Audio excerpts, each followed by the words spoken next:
While American soldiers were striving in the battlefields of World War II, this bizarre Chicago mystery captivated and confounded the home front population. In January 1944, Mrs Adele Born Williams, an elegant 58-year-old socialite, was returning to her 8th floor apartment at Chicago's Drake Hotel, accompanied by her daughter, Mrs Patricia Goodbody. Mrs Williams was the wife of Frank Starr Williams, an attaché of the United States State Department who was posted in Washington, D.C. The two women found the apartment door unlocked, and on entering, they were confronted by a grey-haired woman in black Persian lamb coat who had been lurking in the bathroom. Silently, the woman produced an antique pistol from her purse and fired twice at Williams' daughter, missing both times. As she left the bathroom, she fired several times at Mrs Williams, a single impact causing a head wound that would cost Williams her life within hours. The fur-coated woman then strode from the room and was observed by two men before Williams' daughter pursued her down the stairwell, screaming for help. One of the men later commented that he could have tripped the fleeing culprit had not good manners prevented him. Police undertook a huge search of the hotel with no result, until 4 hours later the perpetrator's weapon was found in the stairwell, shattered and apparently having been dropped from a high floor. In the wake of the massive police search, the gun had obviously been returned to the scene of the crime. Just as strangely, a spare key to Williams' room was reported missing from the front desk at the time of the incident. Bizarrely, it reappeared back on the desk at 10 o'clock that evening. This was soon thought to have some connection with the woman who staffed the front desk at the hotel at the time. Ellen Bennett was a previously convicted hold-up girl with a past history of thieving. However, no jewelry or valuables had been taken during the home invasion, raising questions about the motive. Strangely, it was found that Mrs Williams was keeping $100,000 in cash in a safety deposit box for reasons unknown. Equally perplexing was that just before the incident, a phone call had been placed from Mrs Williams' room to a fish and ale house 2 blocks away. There seemed many lines of inquiry for the police to pursue. One police investigator, Captain John Quinn, had the theory that there had never been a woman in a fur coat, but that 28-year-old Mrs Goodbody had herself plugged her mother during a fight over the gun. He had ascertained that no call for help had been made until 10 to 15 minutes after the shooting, although this was refuted by witnesses. Quinn's theory was that the slaying had either been an accident caused by a struggle after Williams' daughter threatened to take her own life, or that the incident had all been premeditated by Mrs Goodbody and her father, Williams' first husband, who was the first person called by the daughter. According to this theory, the reason the gun wasn't found immediately was that the ex-husband had smuggled it out, the motive being that Mrs Goodbody had wind that her mother was planning to write it out of her will. At one point during this questioning, when Quinn demanded quite harshly that Mrs Goodbody tell the truth, she allegedly said, "Well, I'll tell you," then stopped. Some investigators accused her of withholding evidence, while others believed that her father's attorney who was present had instructed her to say nothing. Contradicting Quinn's theory was the testimony of Mrs Williams, who did not succumb immediately but was still able to talk to two people who had rushed into the room to assist her.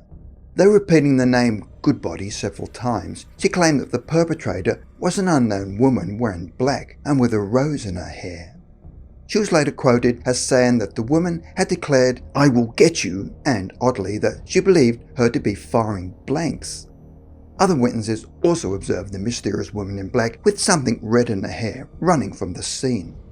Eventually, Captain Harrison, one of the main detectives, concluded that there was a third party in the room, the sinister woman in black, and Mrs Goodbody was never charged. The most potent but mystifying clue in the case was the weapon used, an antique pistol. The serial number was tracked to a man called Walter Brown, who claimed to have stolen the gun in Bloomington during a hold-up in 1939, but then to have turned it in to the police. Brown was definitely not a suspect, as he was serving a stretch in prison at the time. He claimed that the gun had been held by police for 5 years, but how the serial number was traced to him was also a mystery, as he never legally owned it. However, Brown had another connection to the case. Ellen Bennett, the Drake Hotel key desk worker, was his sister. She had once borrowed a gun from Brown and used it for an attempted hold-up, which saw her now on probation, and at the time of the Women in Black incident, she was staffing the front desk.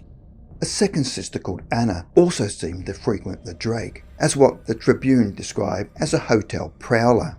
Both sisters shared a dubious past of living on the fringe of the law.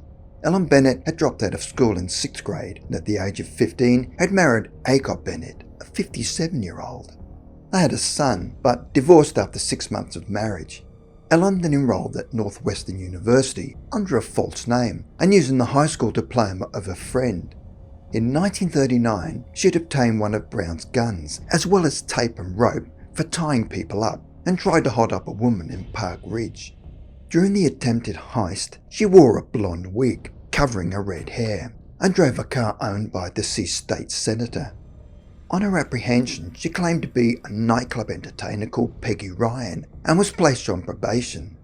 By 1941, Bennett had married another older man called Vere H. Larkworthy and was living on the near west side under the name Ellen Larkworthy. She had bought a collection of jewellery with her husband's money, insured it, and then reported it stolen. Skeptical police asked her to undergo a lie detector test, and shortly thereafter her husband met his end under suspicious circumstances. Ellen was again questioned, but not charged. Mr. Larkworthy had described their courtship as, "I returned from the races and met Ellen at a hotel. We drank, and the next thing I recall, I was in Dubuque and married." They were together only some weeks before Ellen left after taking him for all he had. The criminal foul play surrounding his demise was never solved.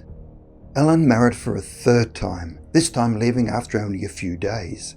At the time of the Drake incident, she was aged 41 years old and working as a key desk clerk under the name Ellen Murphy, and also occupying a staff suite in the Drake Hotel. Her known acquaintances and the police knew her as ruthless and with a strong lust for valuable jewels, which Mrs. Williams owned in abundance. She was likely the one to provide the woman in black with the spare key used to enter the room, and which mysteriously returned to Ellen's desk that night. 2 weeks before the home invasion, a phone call was made from Ellen's room at the Drake to the pub in the Fish and Chip Ale House 2 blocks from the hotel. An unknown call was made from Mrs. Williams' apartment to the same number a couple of hours prior to the tragic encounter. When interrogated, Ellen did admit to owning a black fur coat, but said she did not possess a wig and had never been into Mrs. Williams' room. She changed her mind several times as to whether she was in the hotel at the time of the slaying or in a neighbouring restaurant, and voluntarily underwent and passed multiple lie detector tests. Both Ellen and her sister were detained twice in relation to the crime, but were released on a writ of habeas corpus. Despite extensive questioning and inquiries, charges against Ellen were never laid. There seemed only circumstantial evidence against her, although observers believed it was highly likely that she was in the room attempting to pocket the jewellery, then panicked and discharged the gun. Accordingly, the mystery of Adele Born Williams' cruel end was never solved, and the women in black never identified. The events only seemed to become more and more mysterious, with many twists and avenues of investigation, until foundering as a cold case. There had never been an actual suspect, and while various motives were suggested, none of them could be proven. The perplexing tragedy was a major news story in 1944 and continued to be raised in the media at least once a year on its anniversary for the next decade. Although police continued unsuccessfully for years to explore theories, the mystery remained unsolved, and the heinous crime soon dropped from the public eye. Now, while the Drake is not one of the more infamous haunted hotels in Chicago, there are eerie reports of a woman in black ghost on the 8th floor.